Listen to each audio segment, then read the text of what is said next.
Present perfect tense. Present perfect টেন্সের Bengali sense মানে বাংলা ক্রিয়া শেষে কি দেখলে আমরা বুঝবো সেটি present perfect tense.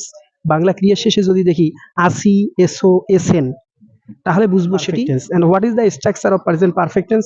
Structure subject plus have or has plus verb three plus object. তো আমি রংপুরে আসি, যে শেষে আসি আছে, তার মানে আমরা বলতে পারি এটি প্রেজেন্ট পারফেক্ট টেন্স। সো আমি রংপুরে আসি। ইংরেজি সেন্টেন্সটি কিভাবে হবে? ইংরেজি সেন্টেন্সটির প্রথমে সাবজেক্ট হবে, সাবজেক্ট হিসেবে আমি, আই। এরপরে হ্যাভ বসে, আই এর সাথে হ্যাভ, আই, উই, হ্যাভ আমরা ইউজ করি। আর হ্যাজ কখন ইউজ করি? হি, শি, ইট, যত নাম আছে। তাহলে I have come to Rangpur city বা I have come to Rangpur. So that's it. I do not make it more longer. Thanks for watching. All the best.